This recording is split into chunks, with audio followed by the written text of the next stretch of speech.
तो देखो बच्चों, जैसे अपनी एक्सरसाइज 4.5 है, इसका क्वेश्चन 5वां अपन देखते हैं। तो जैसे पिछले वीडियो में अपन ने देखा कि जैसे 2/2 की कोई भी समीकरण दिया गया हो तो उसमें अपन को एक्स और वाई में दो समीकरण दिए जाते हैं, तो एक्स वाई का मान अपन निकाल लेते हैं। अगर 3 समीकरण हैं और 3 चर में हैं एक्स वाई जेड में, तो अपन को 3/3 का अवयव बना के इसे सॉल्व करना होगा और एक्स वाई जेड के मान निकाल लेते हैं अपन। इसमें एक चीज़ और क्लियर हो जाती है कि बड़े आसानी से अपन इनका आंसर चेक कर सकते हैं। सॉल्व करिए, एक्स वाई जेड के मान तीनों इक्वेशनों में अपन रख सकते हैं और रखने पर अपन देखेंगे कि जो है तीनों इक्वेशनें इससे संतुष्ट हो जाएंगी। एक्स वाई जेड से यदि संतुष्ट हो रहे हैं तो अपने मान सभी सही हो जाएंगे। और ये 100% बोर्ड परीक्षा में 8 नंबर का ये क्वेश्चन आता है। तो अपन देख रहे हैं, जैसे ये क्वेश्चन लिखी है x plus 2y plus z बराबर 1, x plus y plus z बराबर 2, x plus y plus 2z बराबर 4। ये 3 समीकरण दिए गए।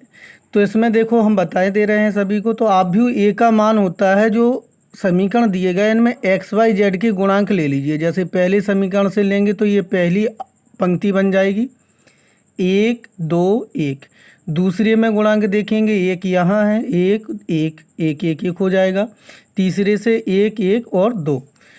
बी अपना हो जाता है 1 2 4। जो इक्वल में जो मान दिए गए हैं वो स्तंभ के रूप में लिख दीजिए, अवयव बी का मान हो जाता है। और जो चर एक्स वाई जेड है, ये कैपिटल एक्स अवयव बराबर अपना एक स्तंभ हो जाता है।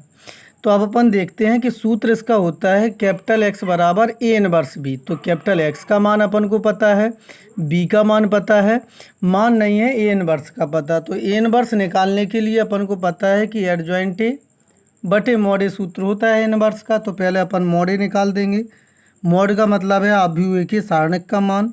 तो अवयव को लिख दो सारणक में r1 के सापेक्ष प्रसार।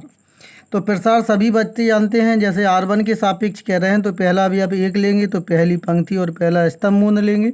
तो 2 एकम 2, 1 का 1 में हो जाएगा। दूसरा अवयव 2, ये चिन्ह माइनस के साथ लिया जाता है, तो पंक्ति पहली स्तंभ दूसरा।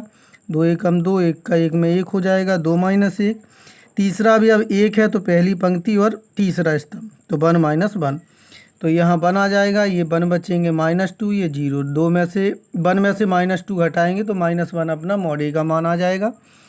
अब एडजॉइंट ए जैसे निकालना है तो 3/3 में मॉड अवयव जो है 9 होते हैं। a11 a12 a13 a21 a22 a23 और a31 a32 a33 का अपवर्त अवयव इनके चिन्ह होते हैं plus minus plus minus plus minus plus minus plus. तो इन सभी के मान निकाल लेते हैं। जैसे a11 कहा, 1 का मतलब पहली पंक्ति और पहला स्तंभ। तो पहली पंक्ति ये है, पहला स्तंभ ये है। अब अपने पास ये 4 अवयव बचे तो इनका कैंची गुणा करके सॉल्वेशन देख लेंगे कि कितना हो रहा है। 2 एकम 2 -1 एकम 1, 2 में से 1 घटा देंगे, 1 बचेगा। तो ये 1 का मान आ गया 1। तो इसी प्रकार इन 9 अवयवन के मान अपन ये निकाल लेंगे और चिन्ह जो लगे हैं वो चिन्ह अपन लगा देंगे। का लिखा है परवर्त अवयव। तो परवर्त अवयव अपन जानते हैं कि पंक्तियों को स्तंभ में बदल दो। जैसे पहली पंक्ति है पहला स्तंभ बना दो, दूसरी पंक्ति दूसरा स्तंभ बना दो, तीसरी पंक्ति तीसरा स्तंभ बना दो। चलिए अब बात करते हैं एडजॉइंट ए का। ये मान अपना निकल गया। ए इनवर्स इक्वल सूत्र होता है एडजॉइंट ए बटे मॉड ए। तो एडजॉइंट ए का ये मान रख दो, मॉड ए का मान -1 है। एक्स बराबर सूत्र होता है ए इनवर्स बी। तो ए इनवर्स का अपन सूत्र रख देंगे एडजॉइंट ए बटे मॉड ए इंटू बी। एक्स बराबर एडजॉइंट ए का मान ये हो गया, बी का मान ये हो गया, बटे में मॉड ए का मान -1 है। तो इसका जब हम गुणा करेंगे तो अपन सभी जानते हैं कि गुणा जब करते हैं तो स्तंभ को पंक्ति के रूप में अपन गुणा कर देते हैं। गुणा कर दीजिए।